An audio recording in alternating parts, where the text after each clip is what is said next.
Good morning students. अब हम प्रेमचंद के फटे जूते पाठ के प्रश्नोत्तर करेंगे।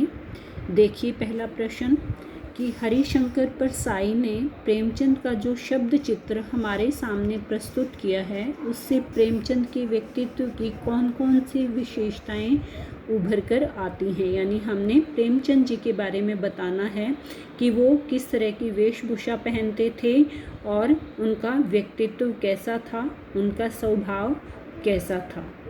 तो आपने पाठ में पढ़ा होगा कि प्रेमचंद जी जो हैं वो किस तरह की वेशभूषा पहनते थे।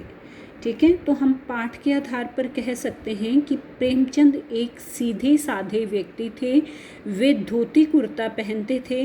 वे सिर पर मोटे कपड़े की टोपी और पैरों में कैनवस का साधारण जूता पहनते थे। अपनी वेशभूषा पर वे विशेष ध्यान नहीं देते थे।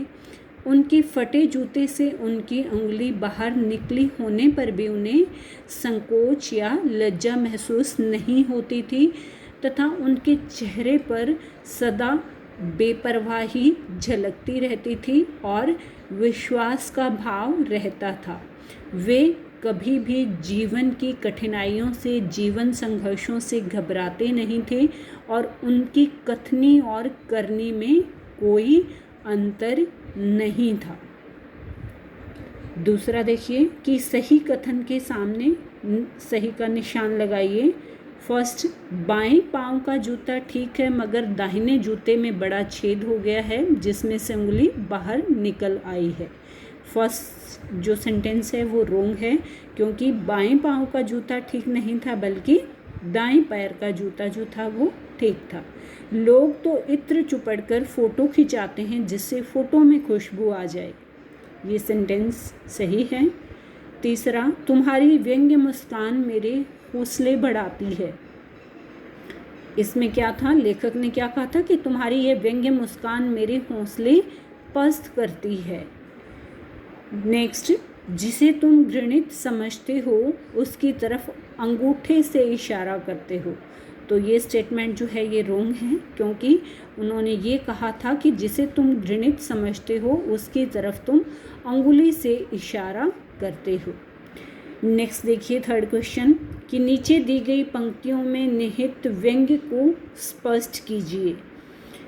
फर्स्ट है, जूता हमेशा टोपी से कीमती रहा है, अब तो जूते की कीमत और बढ़ गई है और एक जूते पर 2500 टोपियां न्यौछावर होती हैं। यानी इसमें लेखक के द्वारा क्या व्यंग्य किया गया है कि इन पंक्तियों के द्वारा लेखक ये कहना चाह रहा है कि जूता जो है वो हमेशा टोपी से महंगा होता है, इसलिए एक गरीब या सामान्य व्यक्ति के लिए जूता खरीदना आसान बात नहीं होती।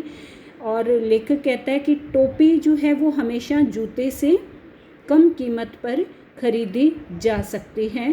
तो टोपी तो कोई भी गरीब आदमी खरीद सकता है लेकिन जूता खरीदना उसके बस की बात नहीं होती। नेक्स्ट है, तुम पर्दे का महत्व ही नहीं जानते, हम पर्दे पर कुर्बान हो रहे हैं। यानी इसमें लेखक ने क्या बताया है कि आज के समाज की जो दिखावे की प्रवृत्ति है उस पर व्यंग्य करते हुए कहा है कि आज के युग में सभी अपनी कमियों को, अपनी कमजोरियों को, अपनी बुराइयों को छिपा कर रखते हैं।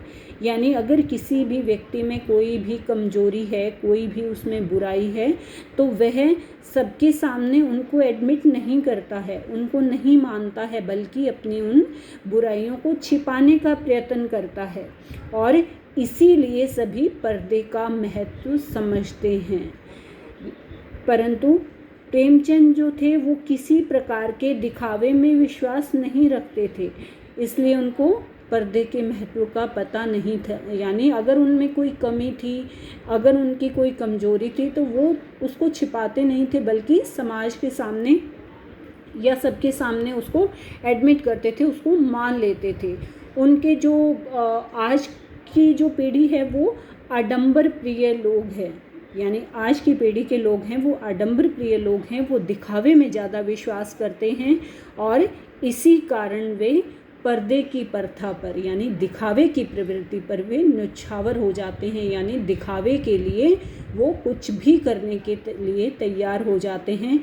लेकिन प्रेमचंद जो थे वो जस्ट इसके अपोजिट थे और उन्होंने कभी भी दिखावे में विश्वास नहीं किया था। नेक्स्ट है, जिसे तुम घृणित समझते हो उसकी तरफ हाथ की नहीं पाँव की अंगुली से इशारा करते हो। यानी इसमें क्या कहा गया है कि जिसे तुम घृणित समझते हो यानी जिस चीज़ को तुम गलत समझते हो उसकी तरफ हाथ की नहीं पाँव की अंगुली से इशारा करते हो। यानी इसमें लेखक कह रहा है कि प्रेमचंद की जो कथनी और करनी थी उसमें कोई अंतर नहीं था।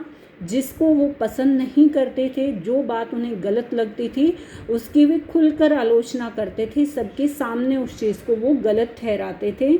इसलिए लेखक ने कहा है कि जिसे तुम गलत समझते हो या जिसे तुम घृणा करते हो, जिससे तुम नफ़रत करते हो उसकी तरफ हाथ की नहीं पैर की अंगुली से तुम इशारा कर रहे हो। क्योंकि उनका जूता फटा हुआ था तो वो कहते हैं कि शायद तुमने कहीं पर भी किसी भी बात के लिए शायद समझौता नहीं किया है, इसीलिए तुम्हारा जूता फट गया है और उस उंगली से तुम समाज की कुरीतियों की तरफ इशारा कर रहे हो।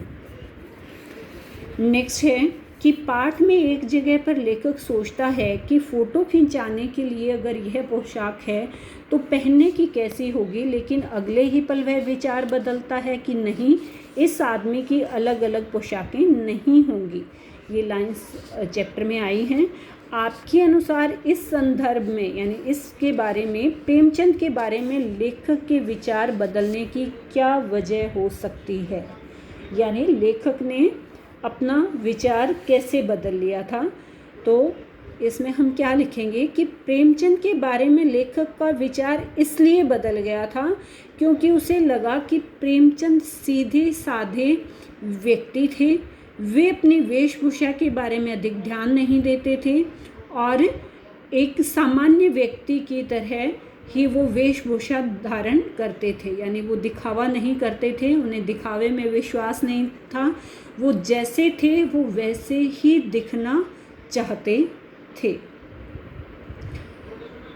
आपने यह व्यंग्य पढ़ा तो आपको लेखक की कौन कौन सी बातें आकर्षित करती हैं, यानी इसमें आपने लेखक की भाषा शैली के बारे में बताना है कि लेखक ने कौन सी भाषा का, किस तरह के वर्ड्स का उन्होंने प्रयोग किया है। तो इसके बारे में आप बताएंगे कि उनकी भाषा में उन्होंने तत्सम के कौन से शब्द प्रयोग किए हैं, तद्भव के कौन से शब्द प्रयोग किए हैं, देशज विदेशज की कौन से शब्दावली का प्रयोग किया है और उन्होंने किस तरह से इस व्यंग्य को इंटरेस्टिंग यानी रोचक बनाने के लिए किस तरह की बातें उन्होंने या किस तरह के सेंटेंसेस का उन्होंने प्रयोग किया है, ये आपने इस क्वेश्चन में बताना है।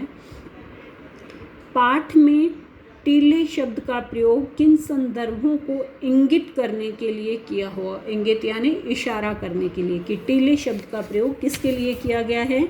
पाठ में टीले शब्द का प्रयोग जीवन में आने वाले संघर्षों, मुसीबतों, कठिनाइयों, समस्याओं, परेशानियों आदि के लिए किया है। अब नेक्स्ट आते हैं इसके रचना और अभिव्यक्ति के प्रश्न कि प्रेमचंद के फटे जूते को आधार बनाकर परसाई जी ने यह व्यंग्य लिखा है। आप भी किसी व्यक्ति की पोशाक को आधार बनाकर एक व्यंग्य लिखिए, यानी ये क्वेश्चन आपने अपने आप करना है कि कोई ऐसा व्यक्ति जिसकी वेशभूषा जो है वो आपको सही मतलब नहीं लगती हैं, तो आप उसके बारे में लिखेंगे। आप ये क्वेश्चन अपने आप करेंगे। और नेक्स्ट क्वेश्चन है, आपकी दृष्टि में वेशभूषा के प्रति लोगों की सोच में आज क्या परिवर्तन आया है। ये भी आपका आप करने वाला है, क्योंकि आपकी दृष्टि में आपने अपने अकॉर्डिंग इसको बताना है।